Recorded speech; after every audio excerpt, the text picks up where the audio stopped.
خدا کی روح کے بغیر. اسی لیے انسان کو جو ہے اپنے جیتے جی اس بات کو میک شور کرنا ہے کہ آج اگر میری روح میرے جسم کو چھوڑ کر چلی جائے تو میری روح جو ہے ایگزیکٹلی کون سی جگہ پر جائے گی, کون سے مقام پر جائے گی, اور اپنے خالق کے سامنے جو ہے مجھے اس کی بادشاہی میں داخل ہو کر انٹر ہونا ہے, اس کے سامنے کھڑے ہونا ہے, یا پھر اپنے خالق کے سامنے ہم نے مجرم بن کر کھڑے ہونا ہے. تو دو ہمارے پاس جو ہے وہ راستے ہیں, اور یہ راستے جو ہے خدا نے انسان کو اپنی مرضی پر چھوڑا ہے. انسان اپنی مرضی سے ان راستوں کو چوز کر سکتا ہے. البتہ خدا نے اچھے اور برے دونوں راستوں کی پہچان بھی بتائی ہے. مکاشفہ کی کتاب میں ہم ڈیٹیل سے سیکھ چکے ہیں کہ خدا نے پہچان بھی کرا دی اور انجام بھی بتا دیا. جو انسان برے راستے پہ چلے گا اس کا انجام کیا ہے, اور جو انسان اچھے راستے پر چلے گا اس کا انجام کیا ہے. تو آج کی ریڈنگ جو ہم نے کی ہے چیپٹر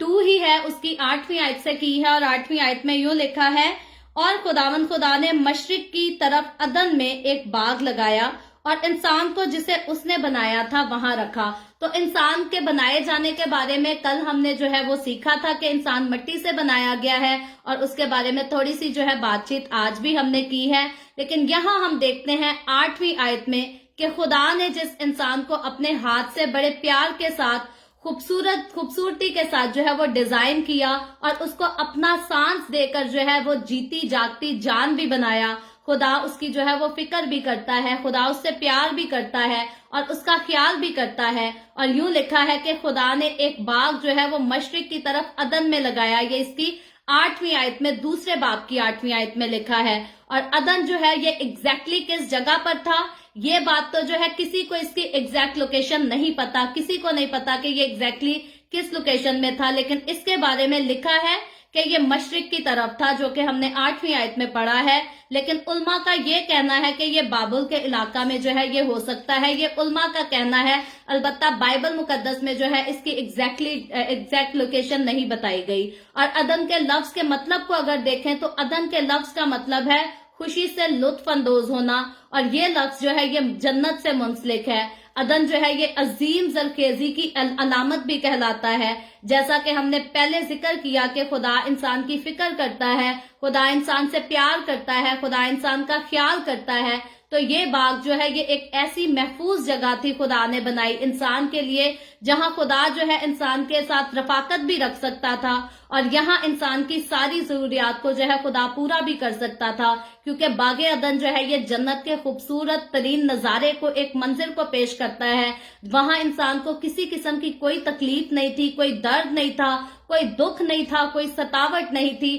ہر طرح سے انسان جو ہے باغ عدن میں آسائش کے ساتھ رہتا تھا اور خوشنما نظارہ تھا, ہر طرف کسی قسم کی کوئی پریشانی نہیں تھی. تو یہ باغ جو ہے یہ زمین پر ایک جنت کے نظارے کو پیش کرتا تھا, اور یقیناً یہ ایک جنت ہی تھا جو کہ ایک بار پھر سے نئے یروشلم کی صورت میں ہم آسمان پر سے اترتے اس کو دیکھیں گے. اس کا ذکر ہم مکاشفہ کی کتاب میں آلریڈی پڑھ چکے ہیں کہ ایڈن جو ہے دوبارہ ریسٹور کیا جائے گا. لیکن کب کیا جائے گا؟ جب یسوع مسیح جو ہے دوبارہ آئے گا. مخالف مسیح کے دور کے بعد جو ہے ایڈن دوبارہ ریسٹور کیا جائے گا. اور اس کے بعد آگے چل کر جب ہم اس کی 9ویں آیت کو پڑھتے ہیں تو 9ویں آیت میں یوں لکھا ہے,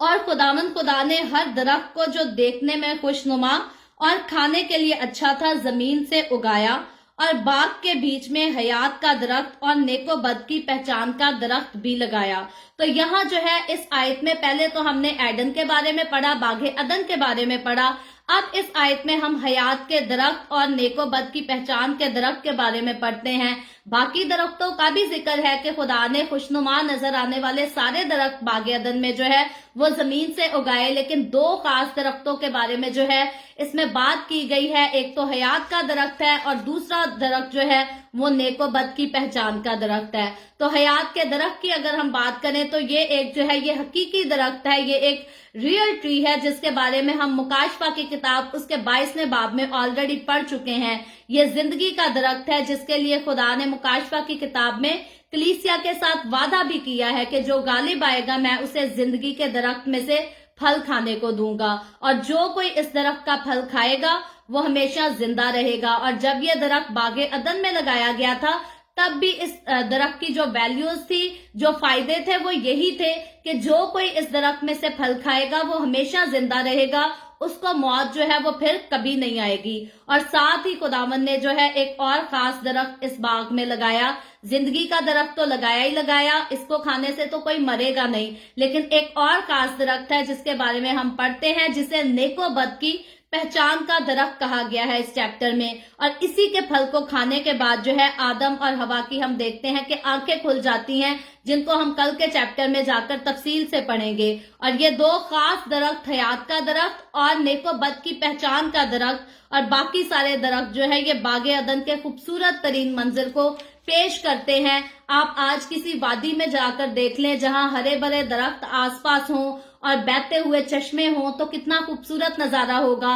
انسان کا دل ہی نہیں کرے گا کہ اس منظر کو چھوڑ کر جو ہے دوبارہ کہیں واپس جائے۔ تو باغ عدن جو ہے اتنا خوبصورت ترین تھا کہ دنیا میں ایسا کوئی باغ نہیں، اور خدا اس باغ میں انسان کو رکھ کر اس کی ضروریات کو پورا ہی نہیں صرف کرنا چاہتا تھا، بلکہ خدا یہ بھی چاہتا تھا کہ انسان جو ہے وہ خوش رہے۔ تو خدا کا مقصد باغ عدن کو بنانا، اتنا خوبصورت اس کو سجانا یہ نہیں تھا کہ انسان کے پاس کھانے کے لیے سارا کچھ ہو، بغیر جاب کیے، بغیر کام پہ جائے جو ہے انسان درختوں سے پھل توڑ کر کھا سکے، سبزیاں کھا سکے اور اپنے آپ کو سیر کر سکے، بلکہ خدا چاہتا تھا ہر طرح سے انسان جو ہے وہ خوش بھی رہ سکے، تازہ دم رہ سکے۔ کیونکہ آج آپ دیکھ لیں کوئی انسان بھی بیمار ہو، دکھوں سے گزرتا ہو، تکلیفوں میں گزرتا ہو، ہمیشہ ڈاکٹر انسان کو جو ہے وہ تجویز کرتے ہیں کہ ان کو کسی اچھی جگہ پر لے کر جائیں جہاں نیچرل قسم کی ہوا ہو، درخت ہو، جہاں سے انسان کو آکسیجن ڈائریکٹلی ملے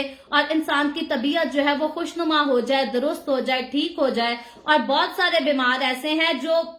بیماری میں مبتلا ہوتے ہیں، اور جیسے ہی ان کے رہنے کی جگہ جو ہے خوبصورت بنا دی جاتی ہے، چینج کر دی جاتی ہے، اگر ان کو ایسی نیچرل جگہوں پر لے جایا جاتا ہے وزٹ کرانے کے لیے، تو ان کی طبیعت میں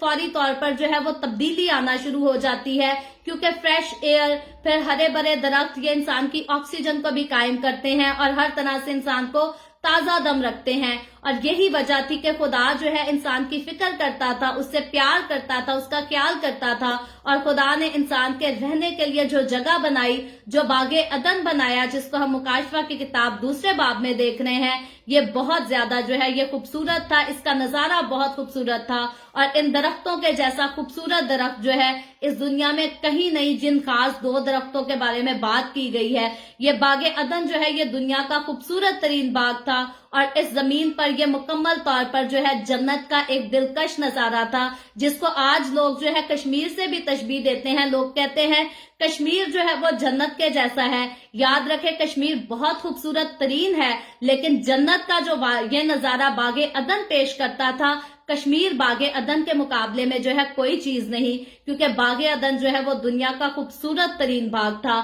اور خدا نے یہ خوبصورت ترین جگہ جو ہے انسان جسے اس نے اپنے ہاتھ سے بنایا، جس کے اندر اس نے خود زندگی کے دم کو پھونکا، یہ خاص خدا نے جگہ جو ہے انسان کے رہنے کے لیے بنائی تھی۔ اور خاص بات خدا چاہتا تھا کہ انسان خوش بھی رہے، انسان ہر طرح سے سیر بھی رہے، اور خاص بات خدا چاہتا تھا کہ انسان میرے ساتھ جو ہے وہ رفاقت میں بھی رہے، اور آنکھوں کے لیے خوشنما اور انسان کی ساری ضروریات کو پورا کرنے کی ایک جگہ، عظیم جگہ جو ہے باغ عدن کی صورت میں خدا نے انسان کو دی۔ جیسے خدا کو ہمیشہ ہماری زندگی کا مرکز ہونا چاہیے، ہم دیکھتے ہیں بائبل مقدس کو شروع سے لے کر آخر تک پڑھیں تو ہم یہی سیکھتے ہیں کہ خداوند یسوع کو جو ہے ہماری زندگی کا مرکز ہونا چاہیے، سینٹر ہونا چاہیے۔ اسی طرح اگر باغ عدن کی بات کریں تو باغ عدن میں مرکزی شخصیت جو ہے یہ حیات کا درخت، زندگی کا درخت تھا، جو کہ یسوع مسیح کی علامت بھی پیش کرتا ہے۔ اور آج ہر مسیحی شخص کو چاہیے کہ یسوع مسیح کو جو ہے وہ اپنی زندگی کا مرکز بنا کر رکھے، سینٹر میں یسوع مسیح کو رکھے۔ بہت سارے لوگ ہیں جو اپنے آپ کو پارٹ ٹائم کرسچن سمجھتے ہیں کہ ہم باقی دنوں میں خدا کو یاد کریں یا نہ کریں، سنڈے والے دن بس چرچ سے ہو آتے ہیں، خدا کے حضوری میں احسان چڑھاتے ہیں، بس اتنا کافی ہے۔ تو یاد رکھیں خداوند کے نزدیک جو ہے یہ اچھا نہیں ہے۔ خداوند جو ہے خدا نے انسان کو بنا کر اور اتنے خوبصورت باغ میں اسی لیے رکھا کیونکہ خدا جو ہے ہر وقت اس کے ساتھ رفاقت میں رہنا چاہتا تھا، اور آگے چل کر ہم اس کو دیکھیں گے کہ خدا جو ہے ہر روز آدم سے جو ہے وہ باتیں کیا کرتا تھا، اس سے ملاقات کیا کرتا تھا۔ تو خدا نے جو انسان کو خلق کیا ہے اس لیے نہیں خلق کیا کہ انسان سال میں ایک بار گڈ فرائیڈے کی عبادت کے لیے چرچ چلا جائے یا پھر 24 کی نائٹ کی، کیونکہ بہت سارے مسیحی لوگ ایسے ہیں جنہوں نے سال میں 2 دن ڈیسائیڈ کیے ہیں، یا تو انہوں نے 24 کی نائٹ کو عبادت کے لیے چرچ میں جانا ہے یا گڈ فرائیڈے کے دن انہوں نے چرچ میں جانا ہے اور دیگیں جا کے چڑھانی ہے۔ تو خدا جو ہے، خدا یہ نہیں چاہتا کہ انسان 2 دن پورے سال میں 2 دن ملے مجھ سے، بلکہ خدا جو ہے ہمارے ساتھ ہر روز کی رفاقت چاہتا ہے، اور خدا چاہتا ہے کہ میں اور آپ ہر روز اس سے ملیں، ہر روز اس سے باتیں کریں، ہر روز اس کی ستائش کریں، ہر روز اس کی تعریف اور ہر روز اس کی تمجید بھی کریں۔ اور یاد رکھیں، خدا جو ہے میرے اور آپ کے لیے کوئی وقت بھی مقرر نہیں کرتا، بلکہ جب اس نے یسوع مسیح کے خون کو بہا کر مجھے اور آپ کو اپنے بیٹے بیٹیاں ہونے کا حق بخش دیا، تو اس نے 24 گھنٹے کا ہمارے لیے دروازہ بھی کھول دیا۔ سیم ایسے ہی اگر بیٹے کو یا بیٹی کو اپنے باپ سے کوئی بات کرنی ہے، ماں سے کوئی بات کرنی ہے، تو وہ وقت نہیں دیکھیں گے۔ اگر بیٹی آدھی رات کو مصیبت میں ہے تو وہ یہ نہیں کہے گی کہ میری ماں تو سو رہی ہے، میں کس کو کہوں، میں کس سے مدد مانگوں، بلکہ بچے جو ہے ہمیشہ اندھیری رات میں بھی اگر کسی تکلیف میں مبتلا ہو جائیں تو وہ اپنے ماں باپ کو جگاتے ہیں اور کہتے ہیں کہ ہمیں یہ پرابلم ہے۔ سیم اسی طرح خدا نے جو ہے انسان کو بھی یہ آزادی دی ہے، رات کا پہر ہو، دن کا پہر ہو، دوپہر کا پہر ہو، کسی بھی وقت ہم خداوند کو پکار سکتے ہیں، ہم اس کے پاس جا سکتے ہیں، ہم اس سے دعا کر سکتے ہیں، ہم اس سے باتیں کر سکتے ہیں، ہم اس کی تعریف کر سکتے ہیں، ستائش کر سکتے ہیں۔ سو خدا نے انسان سے اگر پیار کرنے کا دعویٰ کیا یا اس بات کا اظہار کیا کہ میں انسان سے پیار کرتا ہوں، تو اس کا دروازہ جو ہے وہ میرے اور آپ کے لیے جو ہے کسی مقررہ وقت پر نہیں کھلتا، بلکہ 24 گھنٹے ہر روز میرے اور آپ کے لیے خدا کا در جو ہے وہ کھلا ہے۔ ہم کسی بھی وقت اس در میں جا سکتے ہیں، اس کے سامنے اپنے سر کو جھکا سکتے ہیں، اس کی پرستش بھی کر سکتے ہیں، اس سے دعا بھی کر سکتے ہیں۔ اور آزمائی ہوئی خوبصورت بات یہ ہے کہ زندگی کے کسی بھی وقت، کسی بھی لمحے میں، کسی بھی ٹائم میں جب ہم اسے پکارتے ہیں تو وہ ہمیشہ ہماری سن کر ہمیں جواب بھی دیتا ہے۔ تو اگر ہم ایسا کہہ سکتے ہیں، اگر ہمارا پرسنل ایکسپیرینس نہ ہو تو پھر ہم کہہ سکتے ہیں جی ہمیں خدا کی قدرت پر شک ہے، لیکن وہ لوگ جو پرسنلی طور پر خدا کی قدرت کا، اس کی قدرت کے کاموں کا ایکسپیرینس رکھتے ہیں، وہ یہ بات جانتے ہیں، میں پرسنلی اس بات کو جانتی ہوں کہ جب میں نے جس وقت میں خداوند کو پکارا ہے اس نے مجھے جواب دیا ہے، اس نے ہمیشہ میرے جو ہے مشکلات کو بھی حل کیا ہے، مجھے دکھوں سے، تکلیفوں سے بھی نکالا ہے، مجھے شادمانی بھی بخشی ہے۔ اور یہی خدا کا پیار، یہی خدا کی محبت ہے جو صرف مجھے نہیں بلکہ ہر مسیحی شخص کو جو ہے اپنی زندگی میں ایکسپیرینس کرنے کی ضرورت ہے۔ اور خداوند کا شکر کرتے ہیں، بہت سارے مسیحی ہیں جو پرسنلی طور پر خدا کے پیار کو، اس کی محبت کو، اس کی قدرت کو ایکسپیرینس کرتے ہیں، لیکن جو نہیں کرتے ان کو کرنا چاہیے۔ اور کر کیسے سکتے ہیں؟ جب وہ حقیقی طور پر اپنے آپ کو کمپلیٹلی طور پر خدا کا وفادار بنائیں گے اور یسوع مسیح کو جو ہے اپنی زندگی کا مرکزی حصہ بنائیں گے۔ سیم ویسے ہی مرکزی حصہ جیسے حیات کا درخت جو ہے وہ باغ عدن کے بیچ میں لگایا گیا تھا، سو یسوع مسیح کو میرے اور آپ کی زندگی کے بیچ میں ہمیشہ رہنا چاہیے۔ آگے بڑھ کر جب ہم اس سے آگے بڑھتے ہیں تو 10ویں آیت سے لے کر 14ویں آیت پڑھتے ہیں تو اس میں ایک اور نئی بات ہمیں ملتی ہے۔ لکھا ہے، اور عدن سے ایک دریا باغ کے سیراب کرنے کو نکلا اور وہاں سے 4 ندیوں میں تقسیم ہوا۔ پہلے ہم نے باغ عدن کا ذکر پڑھا، 2 درختوں کا ذکر پڑھا، درختوں کے کام پڑھے، اور اب جو تیسری بات ہے اس میں عدن سے ایک دریا باغ کو سیراب کرنے کو نکلا اور وہاں سے 4 ندیوں میں تقسیم، یعنی کہ یہاں ہم دریا کا ذکر پڑھ رہے ہیں اور یہ دریا نکلتا عدن سے ہے اور آگے 4 ندیوں میں جو ہے یہ تقسیم بھی ہوتا ہے۔ پہلی کا نام فیسون ہے، جو حویلا کی ساری زمین کو جہاں سونا ہوتا ہے گھیرے ہوئے ہے، اور اس زمین کا سونا چوکھا ہے، اور وہاں موتی اور سنگے سلیمانی بھی ہیں۔ آگے چل کر دوسری ندی کے بارے میں پڑھیں تو لکھا ہے، اور دوسری ندی کا نام جیہون ہے، جو کوش کی ساری زمین کو گھیرے ہوئے ہے، اور تیسری ندی کا نام دجلہ ہے جو اسور کے مشرق کو جاتی ہے، اور چوتھی ندی کا نام فرات ہے۔ تو یہاں جو ہے ہم